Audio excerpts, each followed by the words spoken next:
Welcome back to the channel, everybody. No, you're not seeing double. We are now the proud owners of a second Style Blau 330 Ci.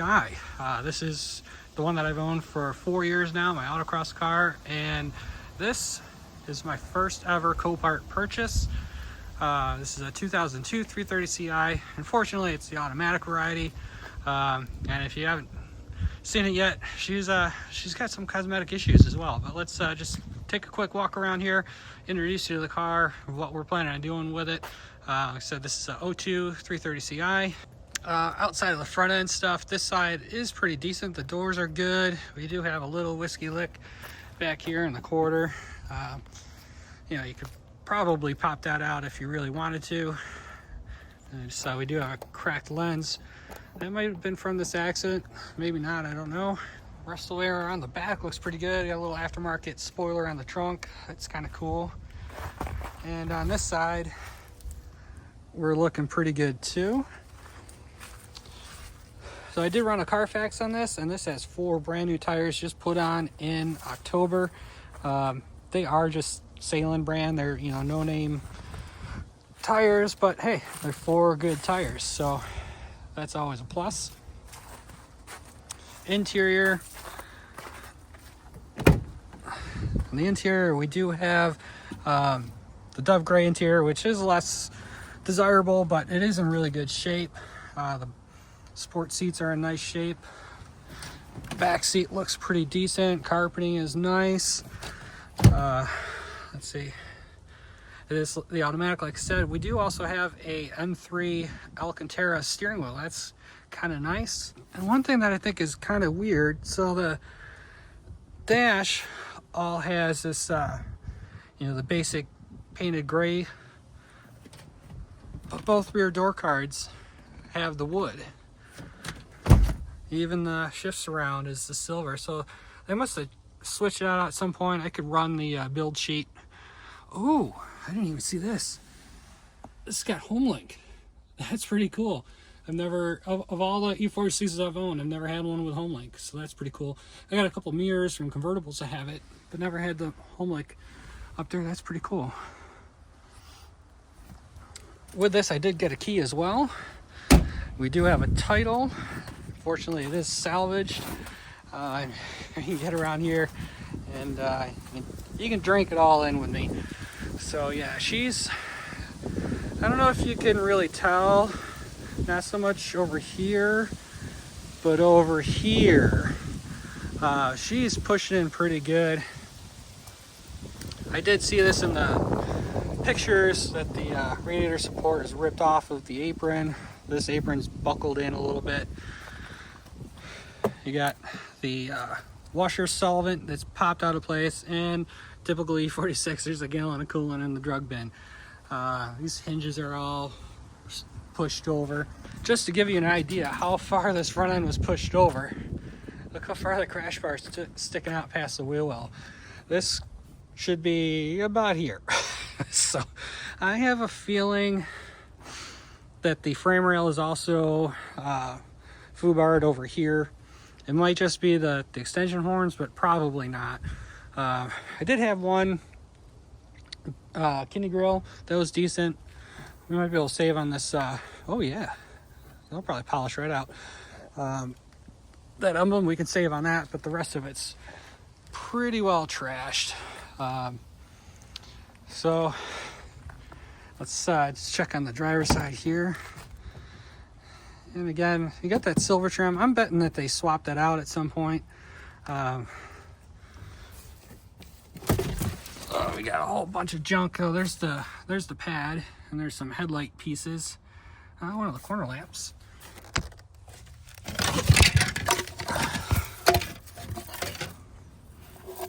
This actually looks like it survived. The tabs aren't broken. I mean, it's just a cheap depot light. But hey, we'll keep that for spares. Here you can see the Alcantara M3 wheel. That's pretty cool.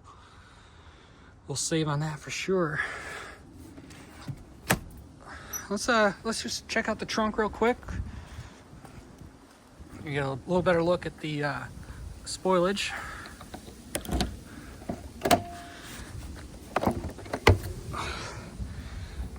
So we've got a battery and dated 10/22, so that's pretty new. We've got a towel I don't really want to touch, but I do have gloves on. We got a brand new headlight cover. I wonder if that's from the accident or it was just back here as a spare. I don't really see damage to it, so we got some nice little M Sport floor mats. That's kind of cool.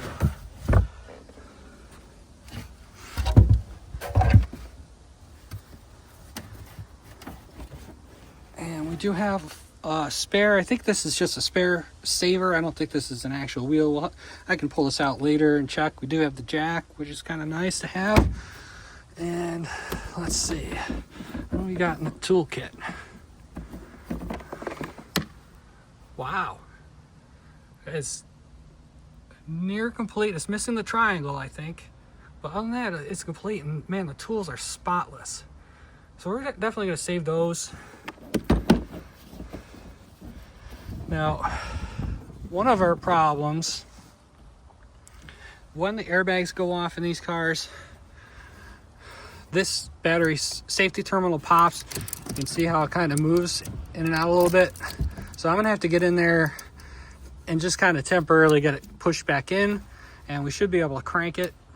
This thing should run, but before we get ahead of ourselves, we really need to kind of investigate the front end. And what I'm seeing so far, might not be easy to see, but this wheel's canted in pretty good. So we probably got some bent suspension components. Down here you can see the AC condenser is pushed back and our belt is ripped on the AC. So we may need to do a little bit of surgery before we can get this thing to start. Let me grab something so we can pop this hood up, and then we can take a look under the hood, see what we're working with. All right, so I got the hood up. I had to move a couple of pieces out of the way, but yeah, she's pretty much pressed right up against the front of the engine. Our fan is busted, so we cannot start it like this. Unfortunately, there's really not much room that I can get in there and undo that fan clutch. So I think what we're gonna do, I think I'm just gonna get in there, get the serpentine belt off the main drive belt, and then we should be able to start it just fine. So the goal is I'd really like to back this off the trailer if I can. I don't know if we'll be able to do that or not, but oh, not only do we have coolant in here, we've got oil. And there's a couple quarts of oil in here. And some rags. Typical E46 stuff. At least they're using the good blue coolant. But yeah, let me, I think what I'm going to do, I think I'm going to get that belt off. See if I can finagle that safety terminal. Let's see if we can get this thing to live. Alright, so I got the belt cut off. That way we don't have to worry about that fan spinning around hitting stuff. The crank pulley looks to be free. That's the only thing that's going to spin. Downside is we won't have any power steering. Back here you can see, got the cover off. This is the part that needs to be pushed back in. Got a jump pack on there. Let's see what she wants to do. Okay, we got some power. Had to put a hot battery back there, some jumper cables. See, 142,000 miles. It does have a tamper dot, but the mileage matches up with the Carfax, so they probably replaced the LCM, didn't code it right.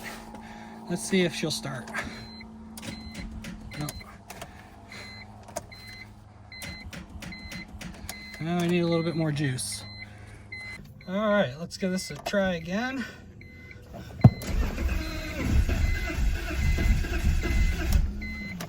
She ain't happy, but she's trying.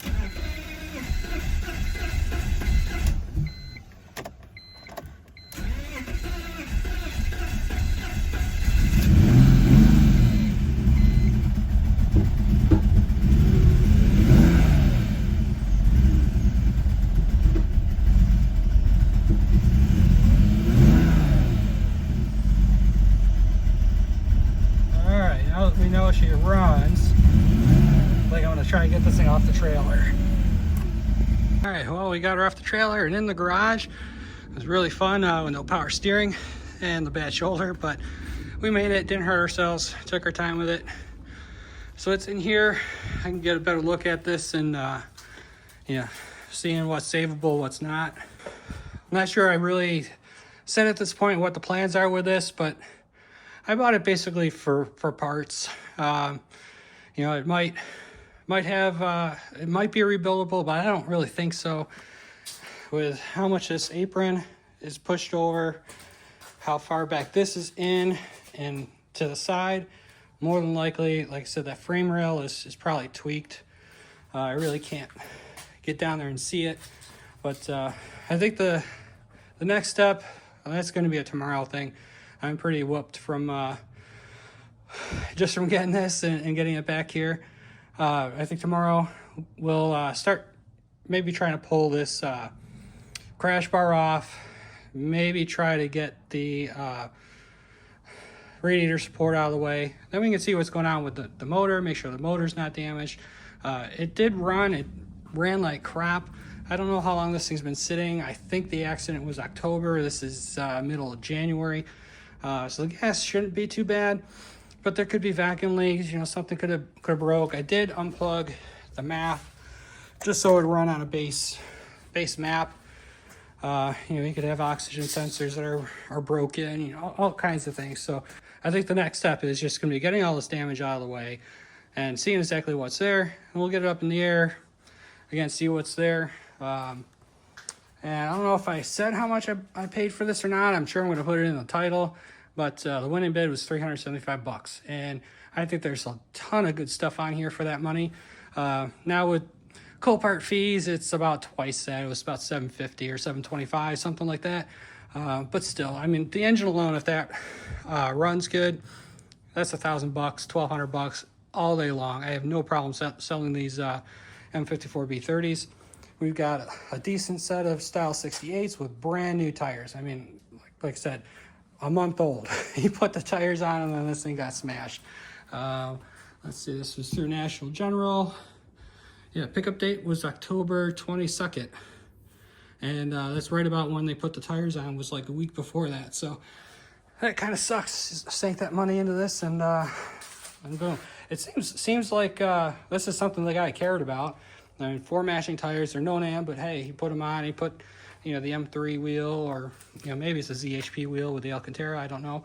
The different floor mats, the car's relatively clean inside and out. So I don't think we're going to see too many surprises. This does, I noticed the tailpipes are a little wonky. This has got a muffler delete, and surprisingly, it's still quiet. But it's got factory manifolds on it, and you know, I tried putting a different exhaust on the 330 that had a muffler, and with the catless headers, it was stupid loud. This thing's really quiet. But we'll get into that. We'll get this thing up in the air, get that front end pulled off, see what we got, and go from there. Unfortunately, I don't think this is going to be one that we can save, but it'll go on to help save some other cars. Well, we got the 330 CI in the shop. It's actually been a few days. Weather's been kind of crappy and cold, and you know, been a little busy too, but I have gotten most of the front end off. I just kind of want to show you guys some of the damage here. You can see this front rail is actually supposed to be this way, and you can see how far over it was pushed. Crinkled all this in here, actually tore the welds, and you know, this side, which was the impact side, is twisted over about the same. A lot of kinks in there. Really destroyed this area as well. You're probably not going to be able to see it, but maybe. We look like we have a 2-piece engine mount. I don't know if that sheared when the accident happened and everything just kind of went. I mean, the motor's still kind of sitting square, but this frame horn did hit the AC compressor. It's chucked up against it pretty tight. It's going to make getting this thing out kind of difficult. So I'm probably going to have to enlist some help to pull the motor out. But I can get most of the topside stuff done, and then you know, two of us can kind of finagle this thing out. But just kind of want to wrap this up and kind of show you what kind of damage there was. I mean, we saw from the original pictures that this was smashed and pushed over. The crash bar was sticking out quite a bit past this fender. So we knew stuff was shoved over. And here we have our confirmation. But the engine itself doesn't seem to be hurt. There's no impact at the crank. The water pump was fine. I had to take it off because the fan clutch is just seized to the water pump, which is crazy because that water pump's only a couple of years old. The thermostat did take some damage, but they're all things that you would do when you put this motor in something else, anyways, or at least I hope you would. So it's not a big deal that stuff's busted. But everything else motor-wise looks good. Underneath looks good. There's no surprises. So I think this is gonna kind of wrap up this car. Unfortunately, the fate for this thing is just gonna be parts. I was hoping that maybe there'd be a possibility that we could save it, but with these chassis rails so pushed over, it's just not worth trying to fix. Can you fix it? Of course. You could fix anything. You could come along to a tree and pull these things over, dress it up and drive it. That's not my recommendation. That's not how you should do it because, that metal is now fatigued. You have another accident in this thing, and that could spell some trouble. So the real way to do it would be to take out those chassis legs, the chassis rails, put new ones in, and it's just not worth it on something like this. I mean, even nice, this car maybe is $3,000-$4,000 with a clean title. So to stick that kind of money into it, unfortunately, it's just not worth it. And there's still tons of these things out here. So this will just be parts. So just to kind of wrap up, this was my first Copart buy. What did I think of it? Would I do it again? That kind of stuff. And the process was really easy. Depending on your state, you may need a broker. In Georgia, on salvage title vehicles, I do not need a broker, so I was able to place my own bids. You can place a preliminary bid, then you can place bid during the live auction. You can put your max bid in, just like eBay or any other auction site, and they'll bid up into your max. And when you win, you can increase your bid. For clean title vehicles, you would need a broker. I think that's about $200, which isn't too bad. It's something I may look into. And the process was super simple. The auction closed. They send you confirmation that you won.